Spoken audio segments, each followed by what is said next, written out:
هو بيقول لي كده مره، ما اعرفش اذا كنت حكيت لك الحكايه دي ولا لا قبل كده، لكن ما اعتقدش ان احنا حكيناها. مره كنت في الكعبه المشرفه، وكان في الكعبه المشرفه زمان قبل حوادث جهيمان يعني في خلوات كده اهو، وكان هناك الشيخ الفاتح رحمه الله تعالى من السودان كان له خلوه بتاعته، يعني ياخد مفتاحها ويمشي الى السودان. ودخلنا على الشيخ الفاتح فوجدناه صائما. التابع بتاعه محضر شوية كبدة على شوية مش عارف مشوحهم كده وبتاع مش عارف ايه. الشيخ الفاتح كان يتميز باستجابة الدعاء، يعني ما يمدش ايده الى السماء الا لما يستجاب له. فاحنا داخلين عليه في حالة حب او مهابة، او يعني احنا داخلين على الشيخ الفاتح، وكنا حينئذ 5، فامتلأت الخلوة تقضي 2 يعني الخلوة ضيقة يا دوب يعني يا دوب يقعدوا فيها.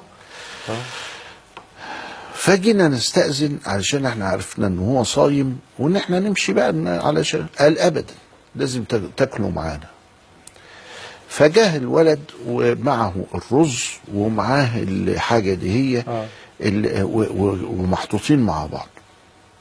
كل واحد مننا خد معلقه من الرز ومن الكبده مثلا، من الكبده المشوحه دي وبتاع مش عارف ايه.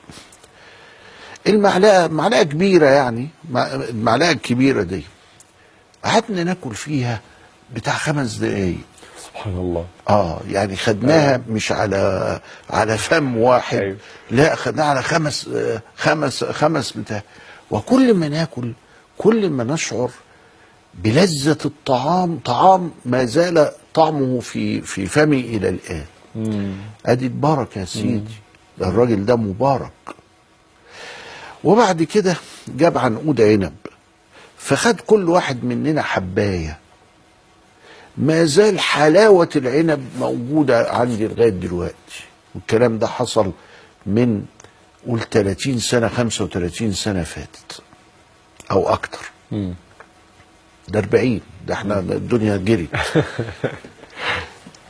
وبعدين أنا لما لقيت كده ببص لقيت نص الأكل باقي، اللي هو كان معمول له هو بس. يا سبحان الله، نصه باقي بعد ما نصه باقي بعد ما كنا كلنا.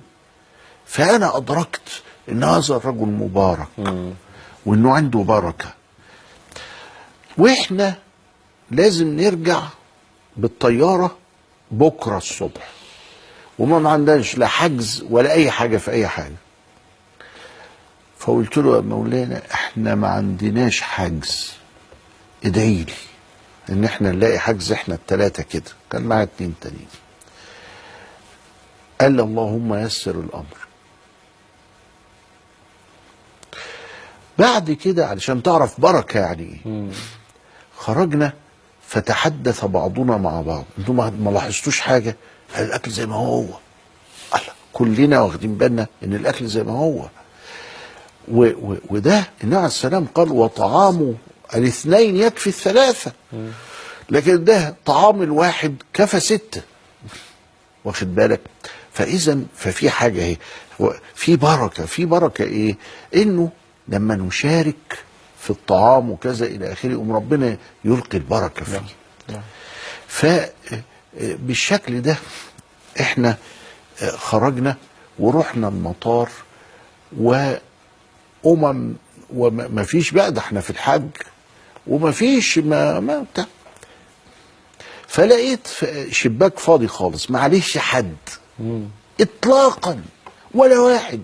فقلت اروح اسال الاجراءات تبقى ازاي. فلما ذهبت اليه قال لي الاجراءات عندي. يا سبحان الله. وراح حجز لنا ال3 وسافرنا رجعنا. يبقى الراجل ده مبارك.